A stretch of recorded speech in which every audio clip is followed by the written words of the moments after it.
Diablo 2 has been out for 2 decades, but not everything that was built within or alongside the game was readily evident. So let's take a look at a few of these obscurities, potentially with some that could make their way into the remaster we're getting out of Vicarious Visions, hopefully at the end of this year if what they quoted us holds true. This is Tales for Game Lord Dash, and here are 10 things you probably didn't know about Diablo 2. Not even death can save you from me. Cow King. Milk? Everyone knows about the cow level, right? It's not actually a secret. Within the level is a super unique bipedal cow by the name of the Cow King. For killing the Cow King, you're awarded with a variety of random, magical, rare, or unique items, as well as a group of stamina potions. You know, the bottled white potions that give you unlimited stamina for a short period of time. This was apparently supposed to represent milk. Never mind that he was labeled as a male, and as we all know, males don't give milk. But again, this level doesn't exist, so what are we even talking about? Heaven Portal.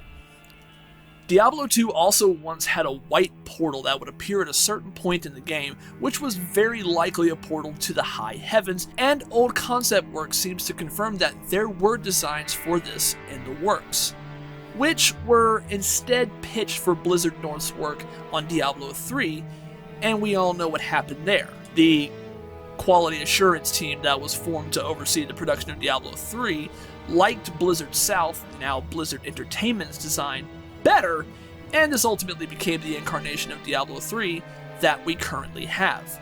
So this was also cut from the original game, and just exists in mystery now. Diablo's Soulstone. Not just an item that you find during the Darkening of Tristram event every year in Diablo 3, Diablo 2 focuses heavily on the Soulstones, both in story and gameplay. Iswell tells you he taught the evils how to corrupt them. Tyrael was a fool to have trusted me. You see, it was I who told Diablo and his brothers about the Soulstones and how to corrupt them. It was I who helped the Prime Evils mastermind their own exile to your world. The plan we set in motion so long ago cannot be stopped by any mortal agency. Hell itself is poised to spill forth into your world like a tidal wave of blood and nightmares. You and all your kind are doomed. Marius tears bales out of Talrash's chest, and Mephisto drops his upon death. But did you know that Diablo once dropped his as well? At the end of Act 4, we're treated to a finale cutscene. At least it was final prior to the release of Lord of Destruction, where the hero destroys Mephisto and Diablo's Soulstones at Hellforge. And that's a massive arm, so you can guess that the canon hero is the Barbarian. Otherwise, that Necro really leveled up strength. However, while Mephisto's Soulstone was actually destroyable during a quest in Act 4, Diablo's did not drop to allow the same to happen, at least in the final cut of the game. Before that, his was actually written in to drop and be something that could be destroyed at Hellforge as part of another quest. But herein lies another bonus point. There were meant to be 6 quests in Act 4, but due to time constraints and development issues, only 3 were included in the game's final release. Body parts. Along with the average fare from drops, enemies pre-launch of Diablo 2 would drop various monster parts, including horns, talons, jawbones, hearts, spleens, and even souls. Each piece would have been tradable for certain items, like arrows from talons and potions from hearts. This was later removed as it was seen to be a bit too morbid.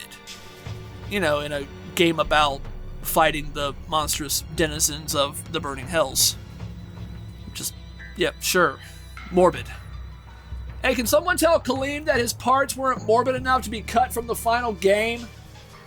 Thanks. Necromancer Familiar. A really awesome ability was available to the Necromancer pre-launch, which was his having a familiar. The general purpose of the familiar was the Necromancer would be able to possess the spirit and scout around an area unmolested, and see the layouts of various dungeons for enemies, or even entries or exit locations to other portions of the dungeon. This is an interesting ability, but one can see why they may not have gone through with it, as it is probably just easiest to run through a dungeon yourself, enemy health be damned.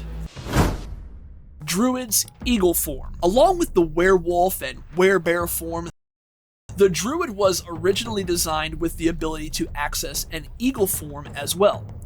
This is really fascinating, as a lot of games that typically explore linking nature to a warrior or magic user type focus a lot on the three totems of the wolf, bear, and eagle. We see it in games like Assassin's Creed 3 and the Tyranny of King Washington DLC, and even in tabletop games like The Barbarian in the current edition of Dungeons & Dragons, just for example. How they would have implemented this is curious. Like, would it have been a scout ability to survey a map, or, light forbid, a were-eagle form that made the druid look like a bipedal eagle variant owlbear? Oh, the horror. Cancelled expansion. Apparently, Diablo 2 wasn't originally supposed to end with Lord of Destruction. According to original creator David Brevik, there was another expansion planned and even written that was never developed and released. What this expansion would have detailed, one can only speculate, but there is a lot of written lore that happens around Diablo 2 that could have been fleshed out in this expansion. Unfortunately, we may never know. Just saying. The developers at Vicarious Visions have access to original concept work, so who knows what the future will bring. Res me, please. Resurrection Scroll. In the original design of Diablo 2, there existed a scroll of the spell Resurrection, much like there was in Diablo 1. The inclusion of this spell would have made hardcore and multiplayer gameplay completely different, which is potentially why it was cut. It should also be noted that support spells like this were once associated with the Paladin, but were cut out as well in favor of several support auras like Prayer to provide the benefits of healing. It still would have been nice to get a res during a boss fight once in a while though. Guild housing. Many players these days know that cut content exists that allowed players the ability to form online clans or guilds and build up their own personalized guild halls. But more to the point, there were so many things that were associated with these guilds that were a tremendous missed experience, especially for longtime players that could have formed more tight-knit communities within the game itself, which of course, still running today, would still have existed. Along with the option of decorating and upgrading your hall at the discretion of the guild leader, members would have direct access to the guild hall, and members only. If you were an outsider, you could not seek to enter.